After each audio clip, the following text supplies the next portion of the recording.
We kind of view blogging as more of a conversation between us and our readers. That's not to say our readers dictate our content, but it's also not to say that we 100% dictate our content. We like it that the street runs both ways.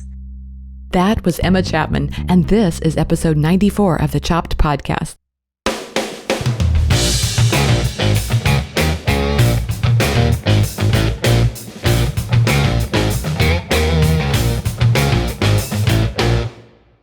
Hey everyone, I'm Marley. I'm of the blog Namely Marley. I'm your host, and this is the Chopped Podcast. You know, it's a place for people just like you, bloggers who love food.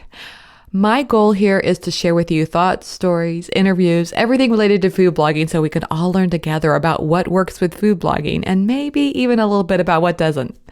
Today's guest is Emma Chapman. She's of the site A Beautiful Mess. So what are we talking about? We are talking about the multi-purpose blog.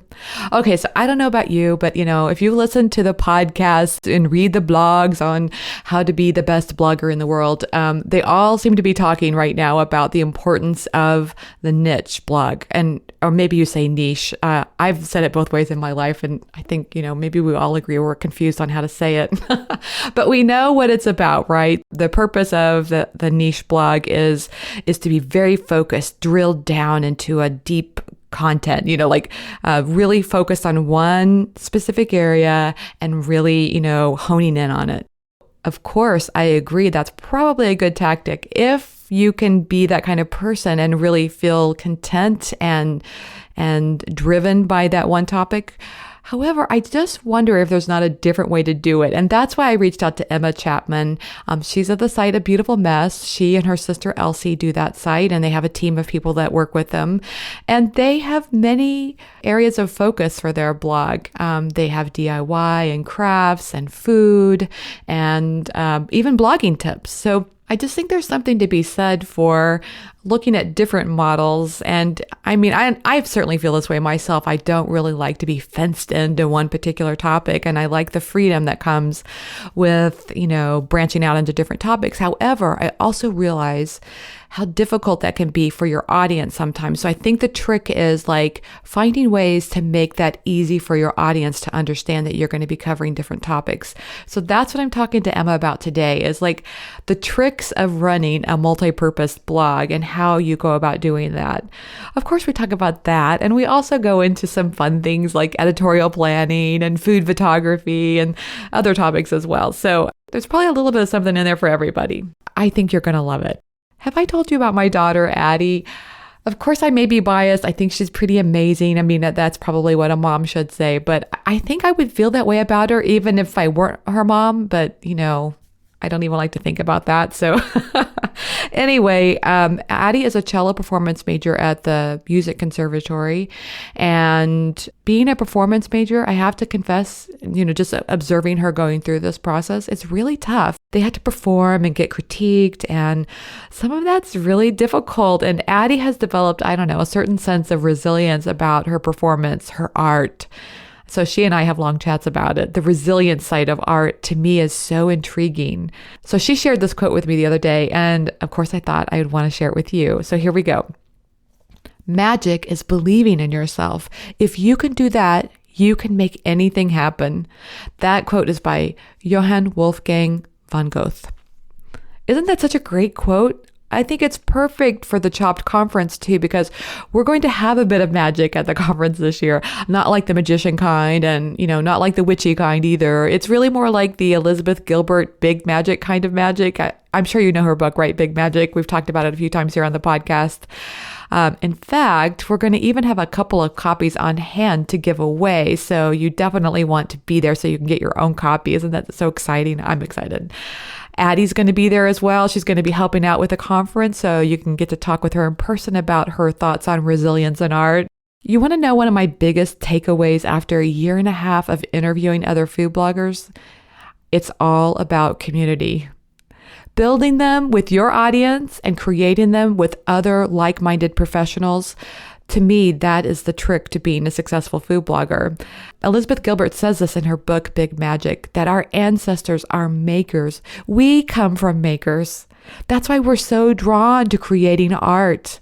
I went to a museum recently here in Kansas City. It was kind of one of a big goal of mine to take myself on an artist date there. And I was surprised actually to go through it with fresh eyes. Like, I think I imagined going to a museum as like only seeing pictures up on a wall. And in reality, there's a lot of things. There's pottery, there's, vases, there's things that people use as tools that have been turned into art. And I realized when I saw all that Elizabeth Gilbert was right. We come from makers. So not only do we as food bloggers make food, we create the recipes, we also shoot the photos.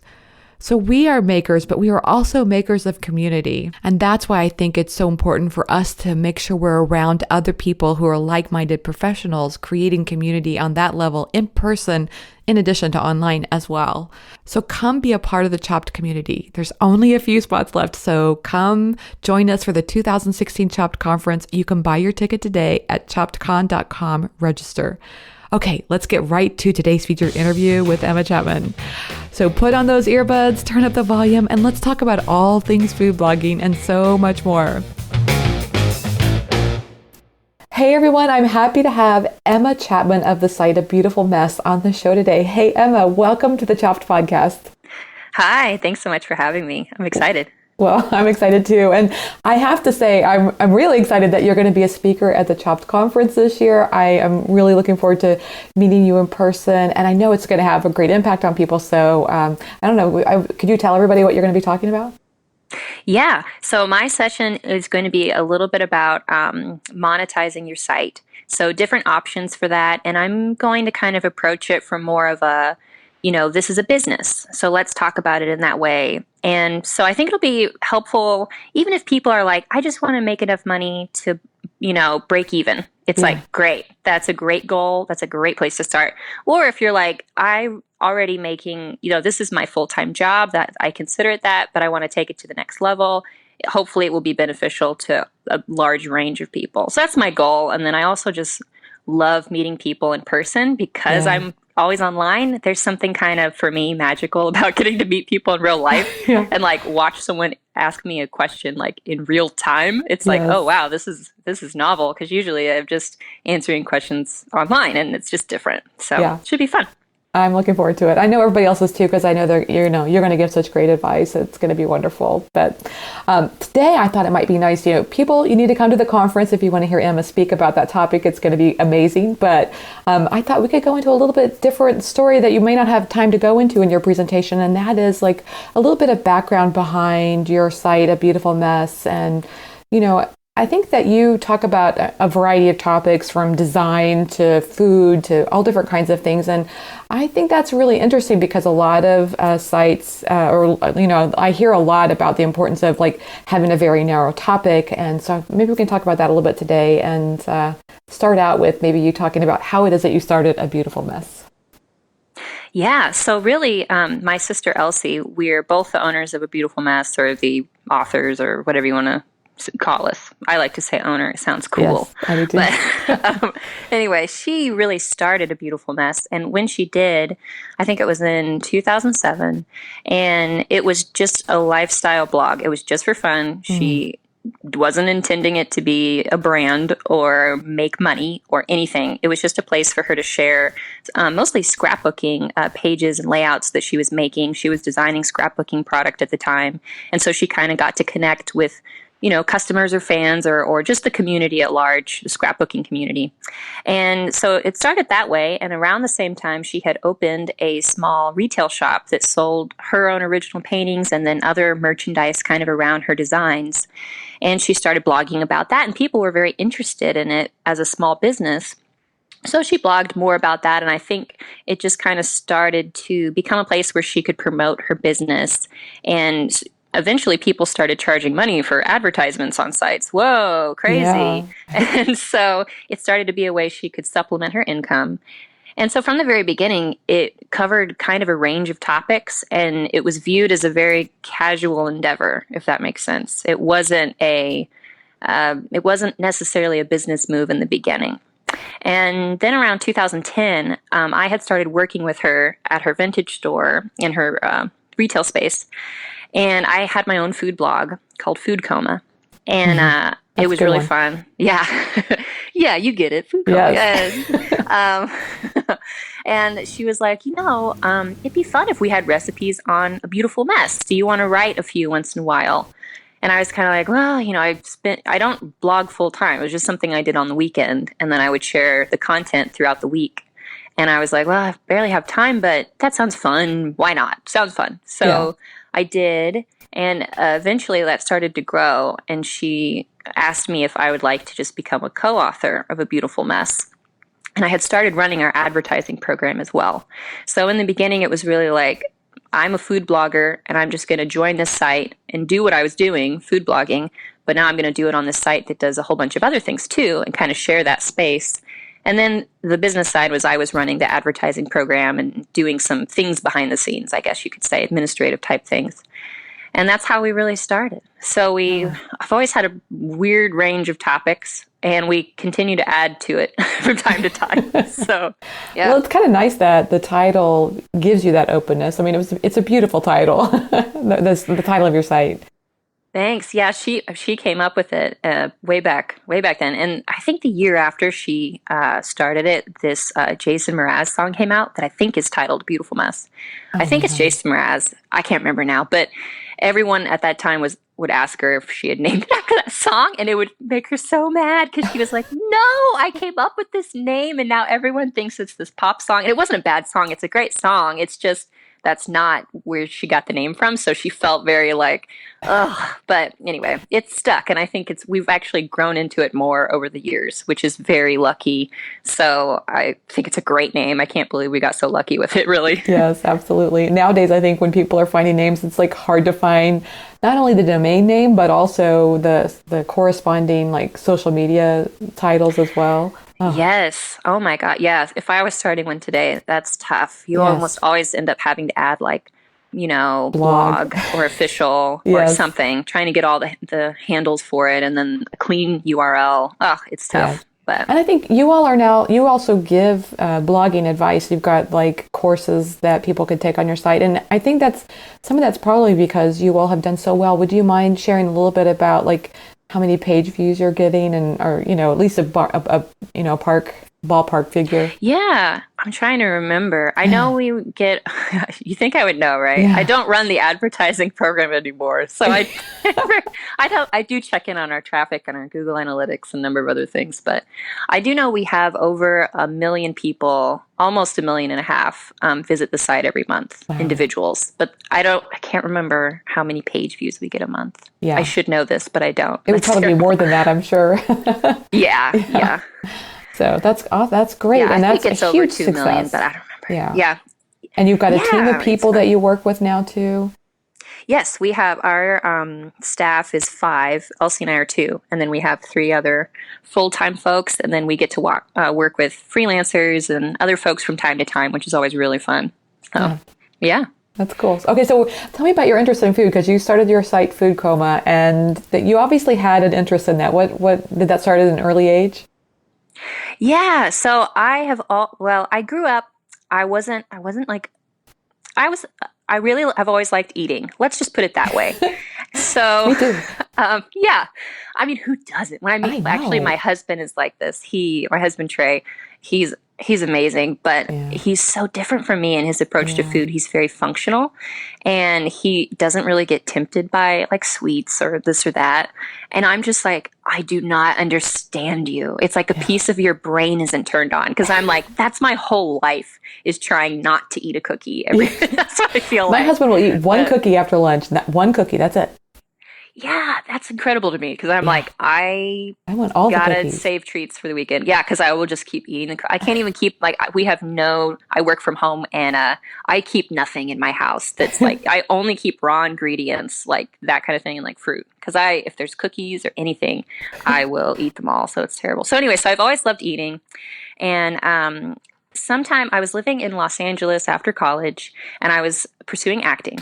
And I was a little bit bored because I only worked like 20 to 30 hours a week. And I would go to auditions, but there'd be plenty of weeks I didn't have any auditions. And I was just kind of bored. So I wanted to get a hobby. And I thought blogging looked really fun, But I was like, I don't want to blog about my life because I don't think it's that interesting. So I had read Animal Vegetable Miracle. Have you ever heard of Yes. this book? Yeah, and Who is the it was author of that? Barbara Kingslover. Solver. I don't know how Yes. to say her name. Okay, Yes. Kingsolver. Yeah, she's wonderful. I love Yeah. her books. And anyway, I didn't realize. I thought this was another novel when I checked it out from the library, and it actually was. For anyone who hasn't read it, she for a year kind of produces all her own food or only eats food that comes from like a 10-mile radius of her house or something like that. Maybe it's bigger Yeah. than that. But anyway, so it's very much about eating local. And this was probably in 2008 or 9. I don't remember. Maybe even 7. No, it's probably 2008. And I thought it was such an interesting experiment. And I loved the idea of learning more about something that's so common, like food. I eat Yes. food every day. I Yeah. make food every single day. I'm around food. It's a part of my life, you know. And some days I love it, and some days I have this struggle with it because I have body image issues, like every person who's ever lived, I'm sure. And all this, like food is all these things. And I thought, what an interesting experiment. I'd love to, just explore food more. So I just kind of got into it that way and started sharing recipes. And in the beginning, it was a lot about local because I just learned about that. So I Yes. was really interested in like farmers markets and what was being grown in Southern California where I lived at the time. And I just got interested in the food blogging world. I started just like learning new techniques for cooking, and I'm very, very, very much self-taught. I never went to any culinary school or anything like that. I just make food that I can make in my own kitchen. So it's typically fairly easy stuff that you would make for dinner. I like to branch out and do special things here and there that's a little more above and beyond. But for the most part, it's very down to earth type things, stuff that I'm actually eating, I guess you could say. And yeah, and that really has taken. And in the last like probably a couple years now, I've gotten more into. Oh, I really even hesitate to use the word, but more like healthy eating. I'm interested in learning more about food from a health aspect, and but still enjoying food. And I just Yeah. think food is it's life, and so I love learning more about it. And I think blogging, in some ways, has really allowed me to do that. And then another passion in my life is photography, and so food blogging Ah. also allows me Yes. to kind of utilize that, which is really fun. And as an introvert, like I love photographing people and anything really, but food is sort of fun because you get to be in your own world and just kind of do your own thing. And like the subject doesn't talk back, doesn't No. blink, does like it's just like Yes. whatever you want. And Yeah. that's kind of suits my personality, I guess you could say. So it's been a really fun hobby that's grown into a career for me, which I was not expecting. Like I said, I was pursuing acting at the time. So I was not planning to be a blogger for a living. But now I guess I am. Like, that's what I tell people when they ask me what I do for a living, because it's the easiest answer usually is to just say, I'm a blogger. And then I find out if they say, oh, does that make money? Like, like Yes. I'm like, oh, okay, we're at that level. Well, maybe I should have told you I was an author, so you'd think that was more of a thing. But I thought about that. We should come up with the code words that it sounds I good. know. But in reality, we're all talking about blogging. Because Yeah, people look at you with that blank look like, really? yeah. Either they're like kind of mystified or they're very intrigued. And it's funny because rarely do I meet someone and they tell me what they do for a living and I immediately ask them like, how much money does that make? Like I would never ask someone, never. Yeah. but then somehow with blogging, people are very comfortable, or I get that Yes. question a lot, and it doesn't offend me. I just think it's very interesting as sort of a social. It's just strange to me. It's like, wow, I know you wouldn't have asked me that if I said I was a nurse, but Yes. you had no problem asking me that now that I've said I'm a blogger. And it's just a level of fascination, I think, But Yeah. anyway, It's a new random industry, I think. observation. Don't you think? And people are just curious about it, I'm sure. Yeah, But I it think is they're just odd. really curious. Yeah, Yes. I really, it doesn't offend me at all. I just think it's funny because there is this strange fascination with it, and just, they're just kind of like, wow, what is that? Like that kind of thing. Yes. Oh, I have the funniest story because I met my neighbor across the street. We moved into this place a couple years ago, and when I met my neighbor, she told me that she has a PhD in English, and she actually teaches at the university English. And I went, oh my God, I never want her to come to my blog. Oh, I know. And then I know. she asked me, what do you do? I'm like, I'm a blogger. So So she's gonna see. Yeah, Yeah. well, maybe she could.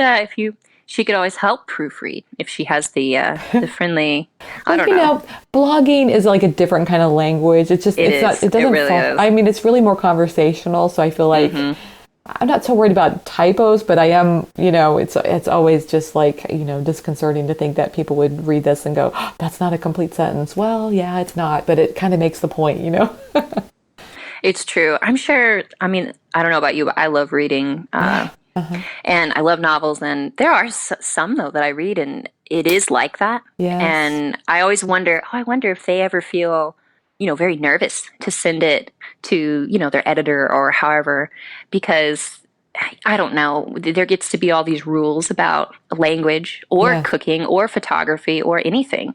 And you start to feel like you can't step outside of those rules or you're going to look Right. like an Yeah. amateur or like you're an idiot. You don't know what you're doing. And it's like, well, I don't know. I think sometimes you can, sure. But also, once you know the rules, breaking them in an interesting way is so fun and so fun to read, so fun to look Yeah. at. Whatever it is. I love books that they break the rules and somehow it just feels like such a powerful piece still. I'm always like fascinated by that. I don't know if I'm ever going to make something like that in my life, I was going to ask but I you. do think it's beautiful. Sounds like you might So want to be a writer one of these days, huh? I definitely am a reader for life. I don't know if I'm going to be a writer, but yeah, It's a never lot of close the work. door. Never Yeah. close the door. So That's right. That's right. So, one of the reasons I really am intrigued to talk with you today is about this topic of, as I said earlier, a lot of times we feel, I mean, the language that's out there right now, if you listen to podcasts or if you're reading about starting a blog, it's all about how you need to narrow down your topic. And yet, at A Beautiful Mess, you do such a wonderful job of bringing in, like design. And you mentioned earlier right here in this interview, the different topics that you've covered. I'm curious how that works for you. And if you could share a little bit about what makes, A Beautiful Mess unique as far as your ability to kind of pull that off. yeah. Well, I do think, if you have an area that you're most interested in or your skills lie in the most, then that's wonderful. I don't have any, like, I love sites that they just do one thing. Yeah. So just because I don't do a site like that doesn't mean I don't think that's incredible. I think brands built on that is wonderful. Yeah. For us, we're just very organic in the way that we develop things. If we have a strong interest in something, then we give it a shot. And we're always curious to see if our readers will like it or not. And we tend to go in the direction because we kind of view blogging as more of a conversation between us and our readers. That's not to say our readers dictate our content, but it's also not to say that we 100% dictate our content. We like it that the street runs both ways. For us, that works. And I think if you're going to view something like blogging or anything else as a business, which we do because we do it as our full-time job, I think you kind of have to do that because if you're unwilling to, change according to your customer, your audience, the marketplace, whatever you want to call it, I think that there, can be difficulties with monetizing, And if you want to do something solely because you believe in it and you love it, and you want to put it out there and you don't really care what people think, that's awesome too. But I think it can be more difficult to make a living doing that type of thing. Not to say it's impossible, just I think it's an uphill battle. So for us, we kind of try to walk the line between what are we interested, what are we passionate about, and also what do people want to hear from us and what do they not care about. And that's, we sort of try to get our readers on board with whatever we're into because Yes. it's fun. That's interesting to see if we can and see if we can present it in a way, because if we're excited about it, why wouldn't they be? Well, maybe we didn't present it in a good way. But yeah, so we tend to add on new things all the time, but we definitely feel the pressure like every year. And Elsie and I have what we call kind of like our monthly check-in. I guess you could call it a board meeting. We have an agenda and we go through a bunch of different aspects of A Beautiful Mess and our business. And one of the topics we almost always land on is, should we talk about less things? Should we narrow down the focus? And I feel like for years we've been saying, yeah, we should. And then we almost never do. So it's not because we didn't plan to, just because I don't know, you'll try something and see how it goes, and then adjust. And it seems to always come back to, no, we write about a variety of things. And we have a couple like main things. We're Right. mostly known for crafts, home decor, and food. Those are Yeah. our kind of top. But then, writing about blogging once in a while has really worked for us. So we're like, well, we could stop doing it, but why? And then we love photography. I mean, obviously, if you take photos of the content, like if you do your own photography, then Yeah. you've taken the time to learn and you're probably pretty passionate about it. So it's like, well, it's fun to share. If I just learned something new or I have a new lighting setup and I'm really excited about it, it's like, well, why not share that? Because I know we have bloggers in our audience. They could Yes. benefit and Right. I'm excited about this. So I'll just try it. And then you start writing about photography a little bit every now and again. And so for us, it's kind of this organic, constantly changing, messy process that we are planning. And there is kind of a big picture, like we have our 5-year plan for the Yeah. business and all that. But then it's like, well, you have to be okay with shaking it up a little and seeing what works and not being so rigid. For us, that works best. And so that we kind of stick with it. But we definitely feel the pressure of not doing it that way. I love hearing you describe your blog as a conversation between you and your readers. And I'm just curious, like, what are the tools that you use to help you gauge whether this is a topic that's of interest to your readers or not? Yeah. So at least once a year, sometimes more, we try to do a survey. And so we'll survey all our readers and we try to find out basically who they are. We can tell certain things from Google Analytics, like how many of them there are, where in the world they live, Yes. But we can't always tell how old they are, what they do for a living, if they cook at home often, if they don't, if they like paper crafting, if they hate it, if they love sewing, if, whatever, all those Yeah. things. So we try to poll them here and there and find out, who they are, what they enjoy, what makes them tick, what their passions are, but also like what struggles do they have in their life with certain topics? Because that might be an area that we could help in if we have some kind of expertise. And if we don't, then, well, too bad. But yeah, so we have surveys. Then, of course, we are always checking our comments, both on the blog and on social media channels. And sometimes people will email, but then also an indication that's fairly obvious, but is page views. If you see that a post, does well for a long time, probably that topic is something people are interested in. Right. So all those things help, but you're also at a certain point kind of guessing and kind of, just like, well, I think it's this, so I'm going to try something and I'm going to, evaluate that input and Yes. go from there, keep going. And it's kind of like a process. So you're doing regular dives into Google Analytics to see how many page views a particular post that you've done, how, if it's gotten good views that way. Yeah, so every month, we're always about 2 months behind because you have to give it time to accumulate page views. But right. we send out a list to our entire creative team, which is Elsie, myself, Laura Gummerman, and then a couple contributors like Rachel Denbo, super talented and works with us fairly often. And we have others rotate in and out. And it'll be of the highest page views, most pins, and most comments. I see. So I wish we could somehow track like if people actually do the project or make the recipe. Yes. But unless they posted it, there's really no way to track that. But I would love that piece of information because it would really help us to know like what's the most useful. But at any rate, we track those numbers. And from there, we try to see like, okay, well, they seem to really pin this. Was it the content? Was it the photo? Was it, what are they using that for? And we try to figure it out and help that to inform our content decisions in the future as we move forward.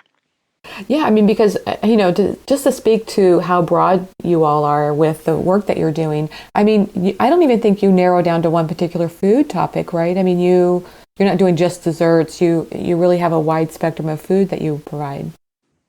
Yeah. I think the only really consistent thing is it's mostly vegetarian because I am a vegetarian for the most part. So I just don't really know how to cook meat very well. So I wouldn't feel super confident. Yeah. I mean, what would I share? Because I don't have, right. I mean, I can't really. Yeah. So that, and then also the majority of our food posts, I guess I kind of touched on this, but it's what I would consider like easy home cooking. Like any level of cook could probably achieve it. It's not super hard. It's a Yeah. stir fry. It's a good sandwich. It's a pasta recipe. It's something that you could Yes. make for dinner if you have no skills, if you just read the text. Yeah, I And got I you. try, yeah, because Yeah. that's what I do. The majority of my cooking is stuff that we're going to eat for dinner. Like that's the majority of my cooking. But I do make, if it's my mom's birthday, I make a cake or, this or Yeah. that. So we have some things that are more Right. special. We're always searching to work with other content creators because I love reading blogs where they make these beautiful like Oh, novelty desserts and yes. things. Oh, it's so inspiring. It's so Yeah. artistic. But I'm really not good at that. I'm just not very skilled in that way. It's more like So there's voyeurism, right? Like I just want to watch them do yeah. it. Yeah, exactly. So I'm like, I would love to have that content on our site, but we need to work with someone else because it's just not the thing that I feel like I could share because I'm not much of an expert in that area. Yeah. So anyway, yeah. Well, I have this theory that if your site has more than one topic to it, more than one theme, that it's really on the shoulders of the blogger to make it digestible for the audience. In other words, like maybe you've thought about what the reader's going through and try to make your site even more organized as a result. Do you think there's some truth to that at all? Yeah. I mean, I think the internet is such a fun, but also at times frustrating place Yeah. because it's difficult to get people's attention, hold their attention, and then kind of move them around your site in a way that might be useful to them. Because, the tendency is they may click away or get distracted by Yeah. something else that might not be as useful to them. And if you have a lot of content on your site, which over time, tends to happen, it's like, well, if a new reader landed on your page today, would they feel like they get it? They get the essence, and we're always like, I don't know. That's a question that we're like always trying to feel like, well, we want them to. We want them to feel like they get it. Like they're like, oh, this site is about this. It gives me this feeling. So when I'm like basically in a creative funk, I should come here. Because that's kind of like what we view our site, like a big piece of our site is like, it's supposed to be very inviting and very, hey, come here and make a mess with us. That's what we're doing. So just have fun with us because that's where we're at. And I don't know if we always communicate that, but that's what we're aiming for. I like Every that. website makeover, it's like trying to do that. But You could almost create, I could see where people could create like a secret board in Pinterest where they would have those looks too. I mean, obviously pages on your own site is good too, but kind of get those creative juices going again. yeah, oh yeah, exactly. Because I mean, anyone who creates anything, and we all create stuff, everyone, whether Yeah. you're a blogger, whether you're whatever, because Yes. that's part of life is making things, no matter what it is. And it's like we all go through a time where we feel kind of like in a funk, or Yep. like everything we make kind of sucks, or just like nothing is original. Ugh, and you Yeah. just like want a resource that will come alongside you and be like, no, you're good enough and you're interesting. And, we're doing this and we're making a mess and we're messing things up and it's fun and it doesn't matter. And it's just keep going, like that's what I need during those times. And so we're always trying to create a site that has that feeling behind it. That's like, Oh, you're good enough. Everything's great. Don't worry, I because love it. we all feel, down on ourselves. But there's enough Yes. of that in the world. We don't need that. We need people Yep. to, pull us up. Well, especially So, as you get better, right? Like when you first start, it's like it's easy to be so passionate, you don't really care. And then as you go into it and you start to get better, like let's say we're talking about food photography, and then it's like you can start to take it, so seriously that it holds you back if you're not careful. yeah, and you start to look at others and you think like, Yes. oh, she got so much better, so much faster than me. What's wrong with me? Yeah. Maybe I'm not cut out for this. Do I look like a fool because I'm trying, like you Yes. get that place in your head and it's like Yep. you just need that friend who's like, no, if you enjoy this, you do it. You got it. Like you I need love that it. person in your life. So it's like, Yeah. okay, well, I hope our site communicates that to people because Yes. that's like my mom. She was that in my life and Oh, Elsie's life. And so if we could pass on that feeling to anyone, it's the biggest gift we could ever give because it's the gift that our mother gave us. And oh, it's been such a big thing in my life because it keeps me going. When you're feeling kind of like burnout or down. So anyway. yeah. I love that. Okay, so I'm just curious, based on the different kinds of content that you've got on your site, do you ever find yourself promoting things differently? In other words, like food will go through, obviously Pinterest and food goes really well together, but then you might do like the home and lifestyle stuff differently. I'm just curious. Like try to promote it on different channels Yeah, more, like like social that kind of thing. media. Yeah. I mean, we more like put more of an emphasis on certain social media, I guess would be the way, rather than like, oh, our food does well here. We're more like, we do well on Pinterest and Instagram. I see. Okay, how could we do better in these other areas, but how can we maximize those areas? Because apparently they play to our strengths, which I think that's because we're a very visual blog, Yeah. which most food blogs I think tend to be because Hmm. people want to see the food. They want to see the delicious thing they're about to bake. So, Yes. so we tend to do better on any social media that caters to something visual. So like Twitter, not our strong suit. Yeah. So not that we don't use Twitter, we do, Yeah. but we don't put a huge emphasis on it. I don't spend tons of time reading articles how to, grow our Twitter. Yeah. Not. I mean, some brands really should. I mean, some people would say, "Oh, Twitter's old." It's like, no, I don't think so. I think people are still definitely connecting there. It's just not our strong suit. So we're gonna Yes. put our energies into a place where it can benefit us because you only have so many hours in the day, and you got to Yeah. use them as wisely as you can because it's tough. So true. Okay, so I have this passion for behind the scenes kind of stuff, and I love that you're sharing this. I'm just curious if you could talk about, just quickly, about your editorial planning. Like, how far out are you all actually working on your content? Yeah, usually between a month to sometimes a couple days. If we've just been traveling a lot, we tend to get behind in our content. Yeah. We'll try to get a bunch of stuff done before, whether it's a work trip or want to go on vacation with my husband trip. Yeah. But we just tend to get behind because we're a really small staff and we post twice a day, every day during the week, and then once or twice every weekend. So it's just a lot of content. So we're usually about a month out. When we're running at the speed we want to run at, we're usually a month out. Some posts, like a room tour, we'll plan that 3 to 6 months ahead of time because it Yeah. takes longer, right? Right. But recipes, it's usually a month or 2 months out. The first time I test it, it's usually a month and a half to 2 months out. And as time gets closer, I've either like, okay, I've got it, or nope, and I cut that one and I just come back to it later, or it might not ever make it back because it wasn't working. So, Sometimes it's just not working. yeah, it's just like, no, that was a fun idea, but it just didn't work. So, oh well.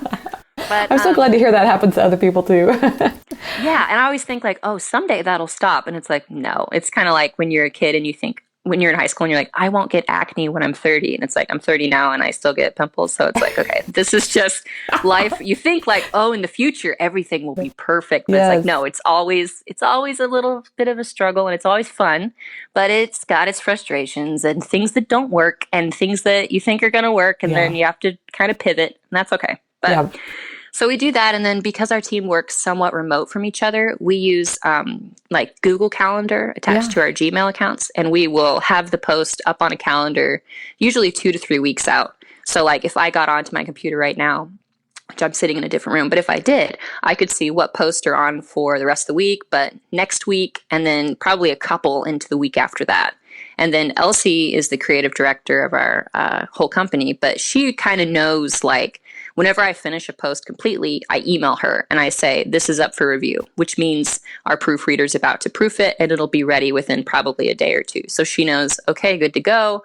Or if she thought something was going to be on the schedule and, like I tried something and I'm like, my photography sucked. I'm sorry, I'm going to have to reshoot it. And I can't do that for 2 days because I have this other thing, or whatever. Yes. Then she knows, okay, I got to shuffle things that was going to be up, but now we're changing it around. And, Yeah. there's usually other posts already on the calendar so she can kind of move them around and the whole team sees, okay, so this is happening quicker or whatever. So, yeah, Wow. that's It's a what lot we of do. moving pieces with 2 times a day that you post. Wow, that's huge. Yeah, we used to post 3 times a day. And I don't even know how we did that looking bet. back. Like, I'm like, what were we doing? But we had a larger staff, but Yeah. still, I'm like, that sounds insane to me. Cause I'm like 2 times a day and once or twice on the weekend seems to me like the maximum our team can handle at the moment. And we Yeah. love creating content. Like cause I know our readers, like a lot of our core readers, they come twice a day, every day. Cause they know, we Yes. post around 8 a.m. and we post around 2 p.m. and they know because they're there every day. Right. So it's like, we want to create this content for them. It's fun. Like it's our passion. That's why it became our job, I think. But it's also like, well, we can't overdo it or our content isn't very good. And so we Yeah. have to give ourselves that, ability to say, okay, today is just going to end up being a one post day. And that's because we don't want to put up something that we feel isn't done. We're going to redo it. We want the photos to be a little better, or we want to retest something or whatever. Yeah. And that happens from time to time too. And it always feels like it's this weird amount of like guilt, but you're also like, no, I got to do this because I want to create the best content I can. And yes, I'm on a deadline. Yes, I have limitations, but I want to put out the best product that I can because I know my readers care and I care. It's my site, and this Yeah. matters to me. So I'm going for it. So, yeah. I love that. I think that's, it's just like such a beautiful attitude towards it. You're always working on new content, and at the same time, you're kind of giving yourself. I mean, it's your business. You can run it the way you want, but at the same time, you're also keeping your reader in mind. It's kind of it's a dance, don't you think? Yeah, it is. And there's days you feel like you do it well. Like I Yes. nailed it. And then there's days I feel like I suck. I let everybody down. I let myself down. Like maybe some content went out that I was like, I felt like 90% on. And then someone has some constructive feedback, which is probably useful. And if Yeah. I'm in a good place, I could hear it and take it in and be like, okay, I'm going to let that wash over me and help me become better. And then there's some days you're like, like I try so hard. I can't believe that, and you take it Yes. personal. Yeah. And I hope there comes a day when that never happens. But it's like, it's part of being human. It's hard, man. Yeah. And you want to grow and be mature. And it's tough, but I'm getting there, always moving forward. So, On the flip side of that, though, I don't want to turn to that person that's like, so detached. Like they talk about being detached from the outcomes, but I also don't want to be this emotionless person walking around. I don't know. I'm okay with the ups and downs. I think it's kind of part of life. oh, I agree. I agree. Yeah. Because then you have those days where you're Yeah. like, I nailed it. And you feel so good, Right. Yeah. And then you have those days where you're like, I didn't nail it. And it's tough. It's Yeah. hard to face yourself when you're having that day, but Yeah. it's part of it. It's part of the growth. Maybe it's kind of like having a cold. Sometimes when I'm sick, I remind myself, like, okay, this feels terrible, but in a few days, I'm going to feel normal again, and normal is going to feel ecstatic. Yeah, you're going to be like, I can get so much done. I can't believe I thought, like you're like have Yeah. this renewed sense of, Yeah. I don't know. Yeah, no, I totally agree. And as they say, getting sick from time to time, not super sick, but it can, make your immune system a little stronger. And I think Right. in creative work, and I'm not a doctor, so this is a weird comparison. I'm just kind of making this up on the fly. Okay. Let's So go with it. ignore the health side of it. But in the creative side, I kind of think like, well, sometimes we make something and it wasn't that good. And people tell us that it wasn't that good. Yeah. And you know what? That doesn't mean that you have to sit down on the ground and never make anything again and just Yeah. wave your white flag. It's like, no, take that, try to be mature, take it in, don't take it personal, but think, okay, how can I do better? I can let this push me to the next level because ultimately, whatever kind of creator you are, you want to be great. I want to be a great food photographer because I love it. I love it so much. Mm. And there are days I feel like, yeah, I'm good. And then there's days someone says, your lighting seems kind of off. And I'm like, you know what? They're right. I could have done better. I should have, XYZ. There's lots of things you can do with lighting, Yeah. blah, blah, blah. But you know what I'm saying? Like, it's like Right. you could choose to be like, you know what? I'm not listening to anyone. I don't care what anyone thinks. But it's like, Yes. no, no. Instead, I'd rather say, okay, can I let this make me better? And if the answer is yes, let's try to take it in and do that. Because ultimately, that's what I want. I want to get better. I want to grow. And, I think I'm always going to be doing that. I'm never going to be perfect. I don't really believe that. So I'm Yes. always going to be getting better at photography. Probably, the week before I die, I'm going to be improving my photography because I love it. I'm going to do it forever. So, and I think that's good. Just at times it feels hurtful if you take it too personal. But Oh, yeah. that's great stuff. Okay, so what would you tell somebody that is new to this journey? Maybe they're just starting out their food blog, and do you have any advice you would give to that person? Um, yeah, I mean, a lot.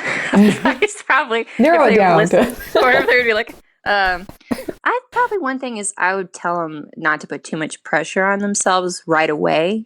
I think a lot of times the tendency that I see is people are like, okay, I just started. How can I turn this into my job? And how can I get 1 million viewers? And I'm like, dude, that might happen for you, but it's not going to happen overnight. I mean, if it does, you're amazing, but that's just not how it works. It didn't work for me, and it takes time. And the most important thing is just really, really love what you do, because that's going to get you through all the hard times when you feel like, like you suck, or like you're going through a tough financial spot because something didn't work. And you're like, okay, well, I got to regroup, or something with your website goes wrong because you're not a whiz at websites. Surprise, surprise, because you can't do everything perfect the first time. And so I think, being really in love with the thing you do, I think is important. And I don't know. I know everyone thinks bloggers love it. I think they do for the most part. But every now and again, I wonder if people got into it because it looks fun. Yes. And then when they have to do the work part of it, that's like kind of not fun. It's kind of tedious, sometimes kind of lonely. It's also like this creative thing where you're feeling like you're not good enough sometimes. Yes. And when they have to go through that, I'm like, do you still love it? And if the answer is yes, welcome to the club, my friend. But if the answer is no, hey, you can just do this stuff as a hobby. Like, don't put so much pressure on yourself because it's not for everyone, and it's not just for fun all the time. It's also really hard. So make sure you love it. Make sure you really, really, really love it. And if you do, then great. You're probably going to be fine because you're going to stay passionate, stay curious, stay humble, work hard, all the things that you need. It's just going to, take time if you have that. Oh, that's great advice. Perfect. Wonderful. Okay, so here we are at the end of the interview, and I just have 4 really fun, quick questions for you. So what's one food item you can't live without? Probably garlic. I think I put it in everything. So, every meal. If I make another cookbook, I'm going to call it Start with Garlic. Because it's just like garlic. It's so creative. It makes everything better, right? It's so good. Yeah. I love it. Yeah. What's your favorite thing that you put garlic in? We make a lot of stir fries. I joke with my sister, I want to make a TV show called So You Think You Can Stir Fry, which she said was a stupid name, and I think she's right. I kind of like it. I'm still kind of into it, yeah. Yeah. So maybe I'll just make it into a T-shirt, whatever. I think it'd be a great, so it's like So You Think You Can Dance kind of thing. Exactly, yeah. I made it, you get it. See, it's great. I get it. She's wrong. No. I think she's wrong. Yeah, you tell her I said that, okay? No, I'm kidding. Okay. Oh, I will. One more point for me. She'll be like, please get off the stir fry thing. Okay, what's the favorite app on your phone?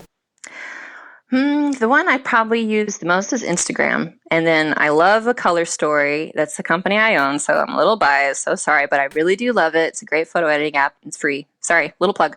And then lately I've gotten really into the health app. It's like a free app that just comes on the iPhone, but I'm trying to increase my steps lately because I notice I really sit in front of a computer or I take pictures. I put around my kitchen, but I really don't take very many steps on the average day. Yes. So I'm trying to, I have a little goal, and I'm actually embarrassed to say what it is because it's kind of low, but I'm trying to get to that as an average. And then once I get there, I'm going to increase the goal and so on and so forth. To keep it low and then make sure it's something that you can reach and then start growing from there.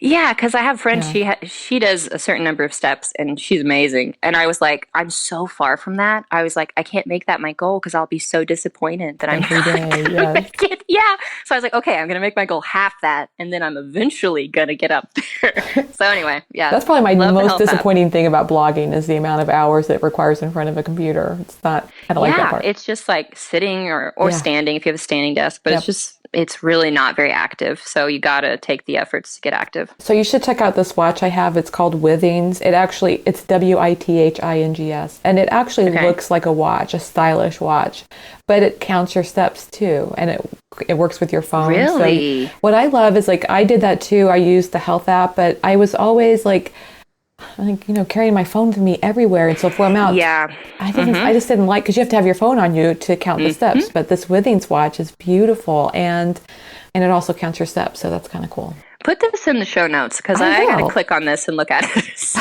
I will. Because there's times I'm like, I don't want to carry my phone, but I know I'm about to do some steps and it's going to help my goal. So I'm like, well, I better figure out a way to carry this thing. So and if you're doing something that makes you sweaty, then you don't want your phone. I don't know. It was a troublesome thing. But I've solved it all. I totally know what you mean. And the Withings watch is also waterproof, so I can swim with it, and I just love it. Really? Mm-hmm. It counts your steps towards swimming too. Yeah. Yeah, Okay. put this in the show notes. I got to click on this. Okay. Definitely. Okay, so do you have time? I can't even imagine that you do, but do you have time for TV at all? And if you do, what's your favorite show? Yeah, no, my husband and I watch TV. It's like, unwind, Yes. time. Not every day, but right now I feel like nothing's on. We were watching a little Olympics, but I'm not as into it as I was as a kid, I guess. But Yeah. it's still kind of, I don't, maybe Yeah. maybe I am. Now that I'm thinking about it, I'm like, no, but anyway. Okay, don't get me started on the Olympics, I guess. Okay. But we loved, did you see Stranger Things? No. It was I think it was Netflix. Oh, you gotta look it up. It's like sci-fi. It was so cool, but I think it was just 8 episodes. We do this thing where we watch no TV for a while, Yes. and then we binge watch for a whole weekend, like a whole Saturday. We do nothing but watch TV together. It's like, and we don't do that every Saturday because we would never do anything else, but we do it that now and again, and that's kind of my favorite way to watch TV because I feel like if I sit down at night to watch it, which I do from time to time. I'll watch like The Daily Show or something. Yeah. But then I'll end up watching something else that I'm not even that into, and it's not even that interesting. So I don't know. I'm like, if I'm not talking about the show to a friend later the next day, it's not really worth my time. I should go like read a book or something. So Yes, that's a good. But anyway. Yeah, if it's not good enough to tell somebody about, then you probably shouldn't be wasting your time watching it. I love that. That's good. Good rule of thumb. Yeah. The Stranger Things. Look that up. It's good. Okay. If you like sci-fi. It's on my list. Okay. How can people find you online? Well, my site's abeautifulmess.com. And if you like Instagram, my personal one is Emma Red Velvet, but we also have a beautiful mess. And you can, I don't know. Yeah, I'm on my website like all the time. So you can find me there. If you leave a comment, I'll see you. Trust me. So. Emma, thanks so much for taking the time to talk with me. I had a wonderful time. I did too. Thank you so much for having me. Thanks so much to Emma Chapman for being my guest on today's episode of the Chopped Podcast. Be sure to go to choppedpodcast.com to buy your ticket to the Chopped Conference, learn more about today's show, and you can sign up for our newsletter to get the latest on all things food blogging. Tune in next week as I talk with Lauren Greer of the site Climbing Greer Mountain about the art of the pitch. If you're wanting ideas on how to improve your pitch to brands, you'll want to check this out for sure. Tune in next week. Hey, you all. The emails keep coming and the social media shout outs too. It's great to hear from you. And I love that you're loving the Chopped Podcast. Your reviews of the podcast make a big difference. So please continue leaving reviews on iTunes and Stitcher and Facebook and Twitter and everything else. It all means so much. You inspire me, and I hope today's show was helpful and inspirational to you as well. Thanks for listening and have a great week.